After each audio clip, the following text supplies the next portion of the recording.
Hello friends, જય શ્રી કૃષ્ણ, રાધે રાધે. સ્વાગત છે તમારું મારા કિચનમાં. તો આજે હું તમારી સાથે શેર કરીશ બાળકોના લંચ બોક્સ માટે એકદમ ઝટપટ બની જતા બેસનના પુડલાની રેસીપી. સવારની ભાગદોડમાં બાળકોને હેલ્ધી અને ઝટપટ બની જાય એવું શું આપવું એવું વિચારતા હોય તો આ હેલ્ધી પુડલા તમારી માટે બેસ્ટ ઓપ્શન છે. તો બનાવવામાં એકદમ સરળ એવા આ પુડલા ચાલો બનાવીએ.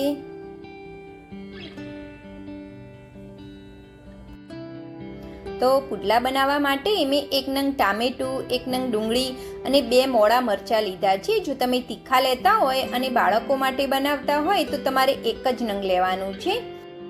તો હવે સૌપ્રથમ આપણે ડુંગળીને ચોપરની અંદર એકદમ ઝીણી ચોપ કરી લેવાની છે. તો તેને મેં આ રીતે મોટી મોટી કટિંગ કરી અને અંદર એડ કરી દઈશું. અને ડુંગળીને આપણે ચોપરની અંદર ચોપ કરીશું તો એકદમ ફટાફટ અને એકદમ સરસ ઝીણી ડુંગળી ચોપ થઈ જાય છે. હવે ચોપરને બંધ કરી અને ડુંગળીને આપણે એકદમ સરસ ઝીણી ચોપ કરી લેવાની છે.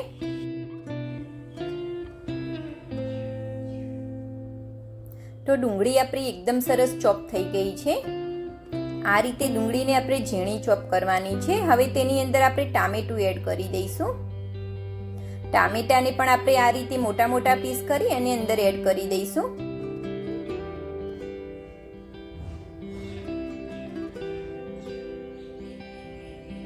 તેની સાથે મરચાંને પણ આપણે મોટા મોટા કટિંગ કરી અને તેની અંદર એડ કરી દેવાના છે.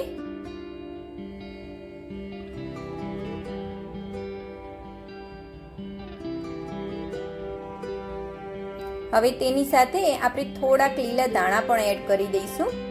લીલા દાણા એડ કરવાથી પુડલાનો ટેસ્ટ ખૂબ જ સરસ આવે છે, એટલે લીલા દાણા ચોક્કસથી એડ કરવા ફ્રેન્ડ્સ. સવારની ભાગદોડમાં આપણને વેજીટેબલને એકદમ ઝીણા ઝીણા કટિંગ કરવાનો ટાઈમ નથી હોતો, પરંતુ આ રીતે ચોપરની અંદર ચોપ કરી દઈશું તો આપણું કામ એકદમ આસાન થઈ જાય છે અને એકદમ ફટાફટ આપણા વેજીટેબલ ચોપ થઈ જાય છે. જો તમારી જોડે ચોપર ના હોય તો તમે આ વેજીટેબલને ચીલી કટરની અંદર પણ ઝીણા કરી શકો છો. તો આપણા વેજીટેબલ એકદમ સરસ ઝીણા ચોપ થઈ અને રેડી છે.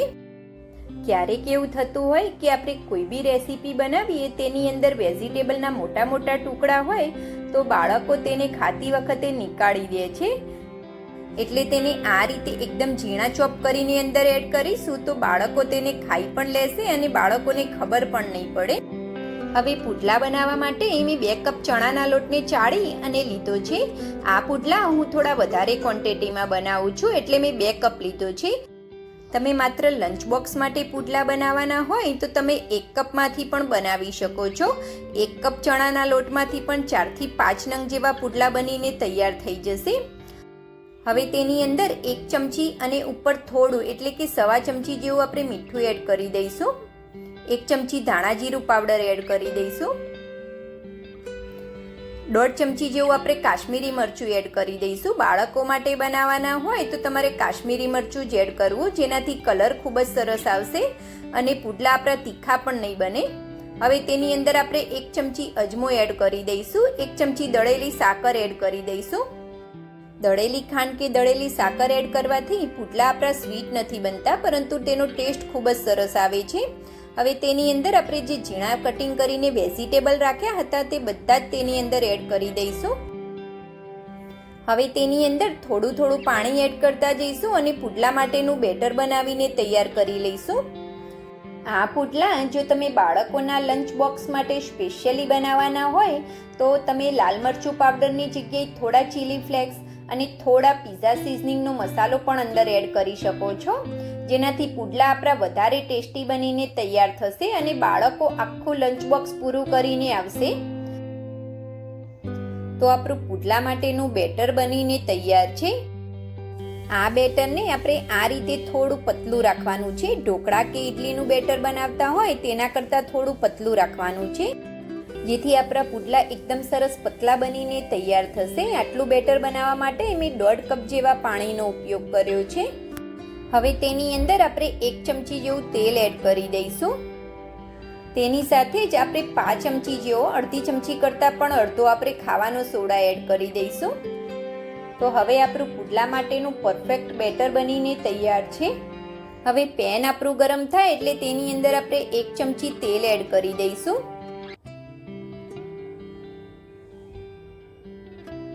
હવે તેની અંદર જે આપણે બેટર બનાવીને રાખ્યું હતું તેમાંથી 2 મોટા ચમચા ભરીને બેટર એડ કરી દઈશું અને બેટરને આપણે આ રીતે રાઉન્ડ શેપની અંદર ફેલાવી દેવાનું છે.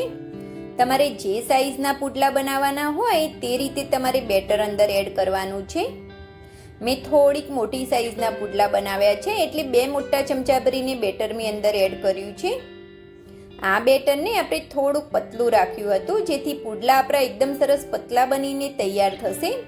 હવે તેની ઉપર આપણે 1 ચમચી તેલ એડ કરી દઈશું.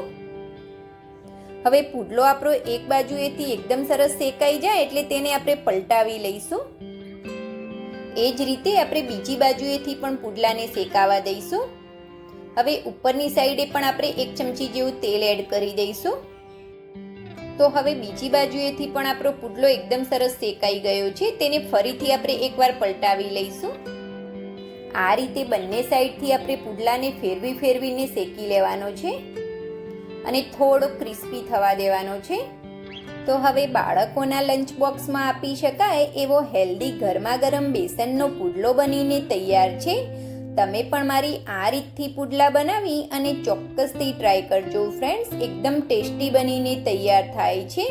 અને આ રેસીપી તમને ગમી હોય તો મારી વિડીયોને લાઈક અને મારી ચેનલને સબસ્ક્રાઈબ કરવાનું ભૂલતા નહીં. Thanks for watching. જય શ્રી કૃષ્ણ.